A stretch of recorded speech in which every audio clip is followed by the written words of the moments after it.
अपने पसंदीदा शो के फुल एपिसोड देखने के लिए अभी डाउनलोड करें दंगल प्ले ऐप।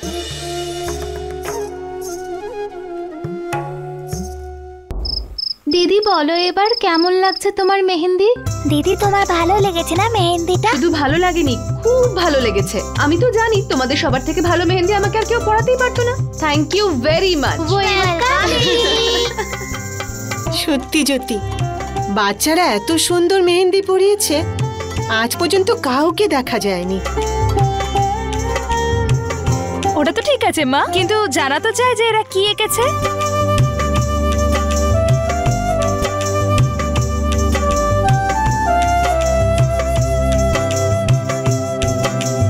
খুব সিম্পল দিদি, এটা তো সূর্য। নাও, আমি তো ভাবলাম এটা লাড্ডু। এই হাতে তোমার লাড্ডু আছে। আই এম শিওর যদি পঙ্কজ বাবু এখানে থাকতেন তাহলে এসব দেখে খুব হাসতেন।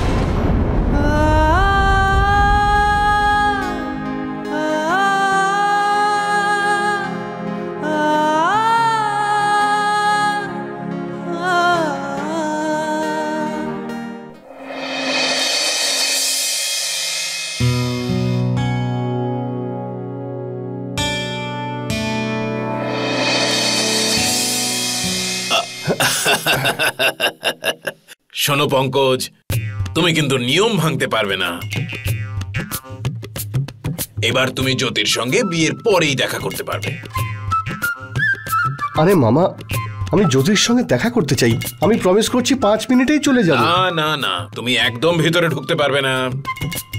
তুমি যাও এখান থেকে, যাও। ঠিক আছে মামা, তুমি জিতেছ, আমি হেরে গিয়েছি। কিন্তু কিন্তু তুমি অন্তত এই বাচ্চাগুলোর সামনে আমাকে এভাবে বকো না। আরে মামা, আমি হবু জামাই। আচ্ছা আচ্ছা জামাই বাবাজি, ঠিক আছে, আমায় ক্ষমা করে দাও, কিন্তু তুমি ভিতরে ঢুকতে পারবে না, সেটা নিয়ম বিরুদ্ধ।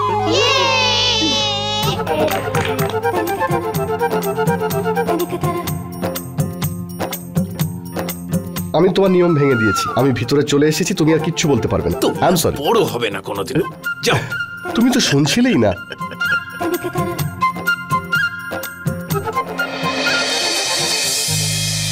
তুমি কিন্তু এখানে এসে আমাদের বিয়েতে অনেক সুযোগ নিচ্ছ, নিয়মের পর নিয়ম ভেঙেই চলেছো। দেখুন, আপনার কাছে আমি সারা জীবন কৃতজ্ঞ থাকবো কল্পনা দেবী।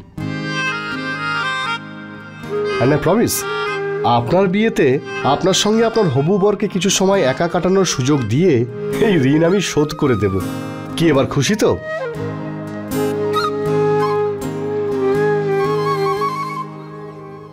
তুমিও না পঙ্কজ? সবাই চলো, আমরাও এখন যাব। আরে বাচ্চারা, তোমরা এখানেই থাকো তোমাদের জ্যোতি দিদির কাছে।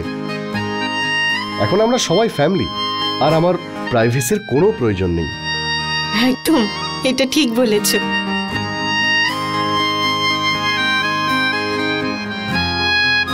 সচিন দাদা, তুমি আমার কাছে বসো না।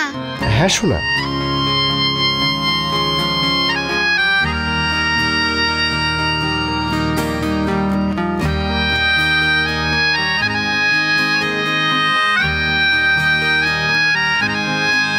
সচিন দাদা, এই দেখো জ্যোতি দিদি মেহেন্দি পরেছে।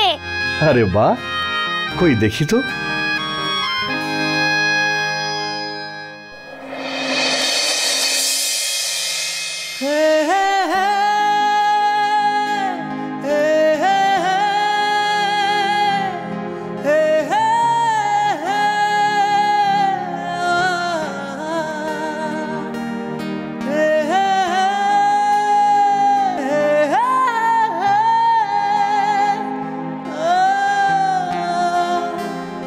আরে কি তোমরা লাড্ডু বানিয়েছো?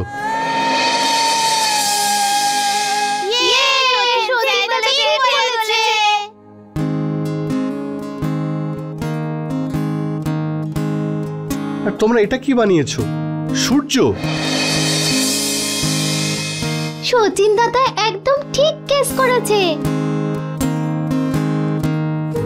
যেটা আমি চোখে দেখে বুঝতে পারলাম না, পঙ্কজ বাবু সেটা চোখে না দেখেই শুধুমাত্র অনুভব করে বুঝতে পেরে গেলেন। আরে তোমাদের সঙ্গে কথা বলতে গিয়ে আমার লেট হয়ে গেল। আমি মাকে কথা দিয়েছিলাম তাড়াতাড়ি বাড়ি ফিরবো। এখন তোমাদের জন্য আমার মায়ের কাছে বকা শুনতে হবে।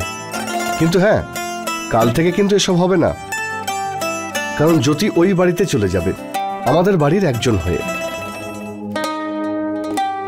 জ্যোতি, তুমি যখন আমাদের বাড়িতে আসবে ওই বাড়িটা একটা মন্দির হয়ে যাবে। আমি অনেক দিন ধরে তোমার জন্য অপেক্ষা করে রয়েছি।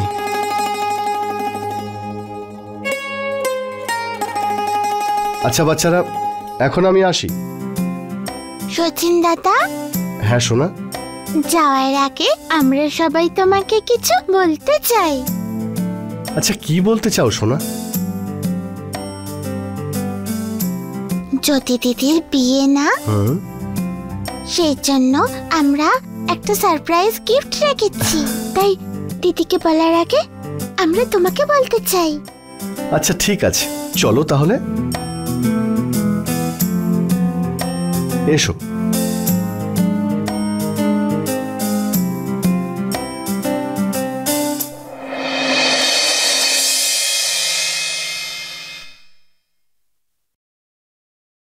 পঙ্কজ তোমাকে সত্যিই খুব ভালোবাসে,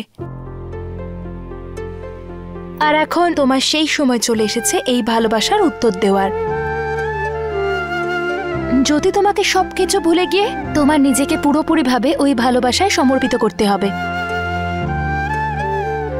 তবেই তুমি সঠিক অর্থে জীবন সঙ্গী হবে।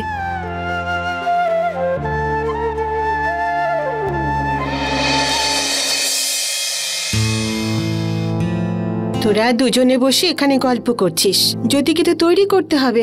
জ্যোতি, দেখো তোমার জন্য আমি কিছু শাড়ি এনেছি। এর মধ্যে কোন শাড়িটা তুমি বিয়েতে পরতে চাও? মা, আমার মনে হয় সবুজটাতে ওকে ভালো লাগবে, ওকে এটাই স্যুট করবে। আরে না না, আমার মনে হয় জ্যোতিকে পিঙ্ক কালারটা খুব ভালো মানাবে। না মা, দেখো না, জ্যোতি তো ফর্সা, ওকে এটাই বেশি ভালো লাগবে। আমি বলছি তো, ওকে পিঙ্ক কালারটা ভালো লাগবে। মা, আমরা দুজন নিজেরাই ঝগড়া করছি, আর যার বিয়ে তাকে তো জিজ্ঞাসাই করা হয়নি। তুমি বলো জ্যোতি, কোন কালারটা পছন্দ তোমার?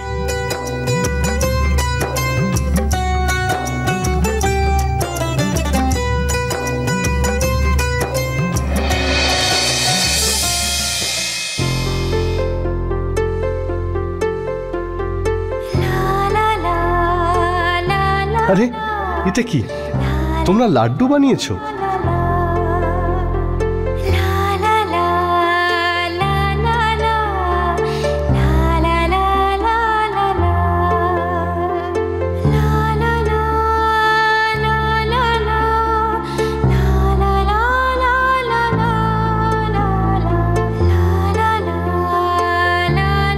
এটা দেখতে খুব সুন্দর, আমি এটাই পরবো।